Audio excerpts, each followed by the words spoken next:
China has broken ground on a $7.5 billion interoceanic canal in Central America, a direct challenge to the century-old Panama Canal. This project, once dismissed as fantasy, is now a reality, catching the United States off guard and signaling a bold new phase in China's global ambitions. For over a century, the Panama Canal has been the linchpin of Western Hemisphere trade, underwritten by American power. Now, a Chinese-funded alternative threatens that dominance, marking a dramatic shift in the global order. The groundbreaking, attended by top Chinese and local officials, was a clear declaration. The era of uncontested U.S. influence in the region is over. This canal is more than engineering. It's a geopolitical statement, giving China economic leverage and a political foothold in America's backyard. Washington's initial reaction: disbelief and alarm, as policymakers scramble to assess the implications of a strategic asset controlled by their primary rival so close to home. The U.S. has just been outmaneuvered on the new front lines of great power competition.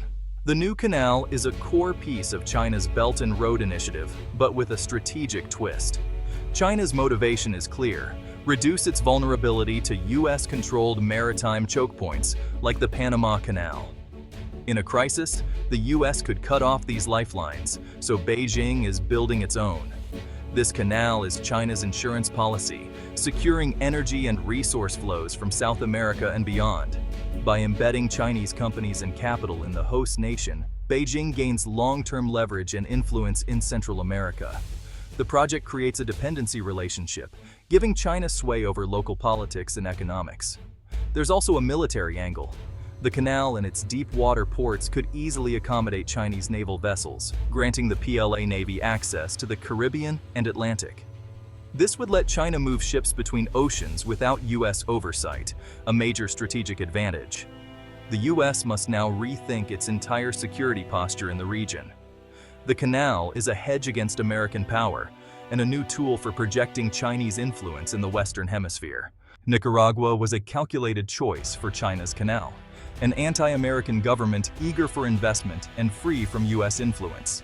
The route, though longer and more challenging than Panama's, allows for a wider, deeper channel, perfect for the next generation of megaships. China's deal with Nicaragua reportedly grants it control for up to a century, including new ports, free trade zones, and an airport, creating a Chinese economic enclave. For Nicaragua's regime, it's a political and economic lifeline. For China, a low-risk, high-reward strategic asset. But the project is controversial. Environmentalists warn of damage to Lake Nicaragua and rainforests, while local communities face displacement. Beijing and Managua have brushed aside these concerns, prioritizing strategic goals over environmental and social costs. This top-down, state-led approach contrasts sharply with Western development models. The new Dragon's Passage Canal dwarfs Panama's in scale, designed for ships too large for even the expanded Panama Canal. Its wider, deeper channel targets the ultra-large container and bulk vessels shaping global trade. While Panama's canal is proven and efficient, the Nicaraguan route is longer and riskier, but could undercut Panama on price, thanks to Chinese subsidies. For time-sensitive cargo, Panama may remain king, but for bulk goods, the economies of scale could shift traffic to Nicaragua. Shipping companies will weigh cost, capacity, and reliability when choosing routes. Panama's century-old reputation is a major asset, but climate change and water shortages have exposed vulnerabilities. The Nicaraguan Canal, reliant on Lake Nicaragua, faces its own environmental risks and operational unknowns.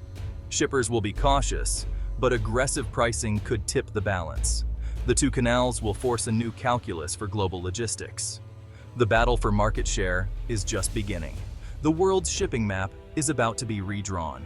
A second major canal in Central America will shatter the Panama Canal's monopoly, sparking fierce competition and likely driving down transit tolls. This benefits shipping lines and consumers, but threatens Panama's government revenues and economic stability. The Nicaraguan Canal's ability to handle the world's largest ships could reroute Asia-US East Coast trade, bypassing West Coast ports and the costly land bridge. East and Gulf Coast ports will need massive upgrades, while West Coast hubs could see a decline. The U.S. logistics map will be redrawn, creating new winners and losers. Globally, the canal offers new options for European and South American trade, especially for bulk exports to Asia.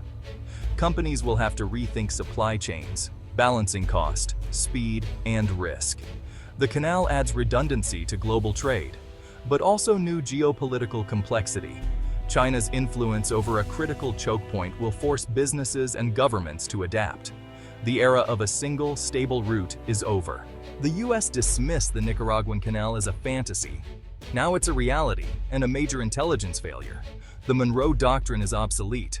A global rival controls a strategic asset just south of the US border. US defense planners must now treat the region as a front line, with Chinese naval access complicating security. The canal boosts Nicaragua's regime and signals to other countries that China is a viable alternative to US partnership. This could trigger a regional realignment, eroding US influence in its own backyard. Washington's options: diplomatic pressure, sanctions, or renewed engagement with Central America. Some may even call for covert disruption, though that's risky and unlikely. The most probable response: a surge in US economic and diplomatic activity to counter China's infrastructure diplomacy. The canal is a wake-up call, exposing the cost of US neglect in the region. The balance of power in the Americas is shifting. The canal's ripple effects will reshape Central American politics. Panama, facing lost revenue, will double down on its US alliance, while neighbors like Costa Rica and Honduras navigate the new US-China rivalry. Some countries may play both sides for maximum benefit. Others worry about environmental fallout. China's success could spark more mega projects, deepening its regional footprint. For global supply chains, two canals mean more redundancy and flexibility. If one is blocked, the other keeps trade moving. But with rival powers in control, the canals could become tools of conflict, not just commerce. In a crisis, access could be restricted, forcing shippers to pick sides.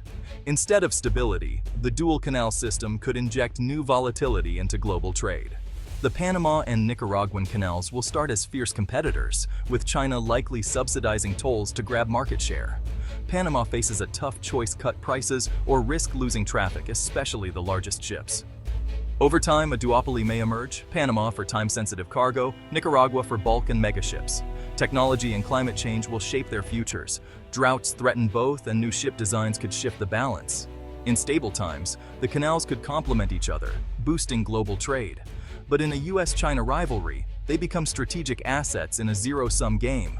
Canal management will reflect foreign policy, turning these waterways into barometers of global tensions. The world will watch as competition and coexistence play out in real time. China's $7.5 billion Nicaraguan canal marks a turning point in global geopolitics and maritime trade. It's a direct challenge to US dominance and a bold move to secure China's supply chains and project power.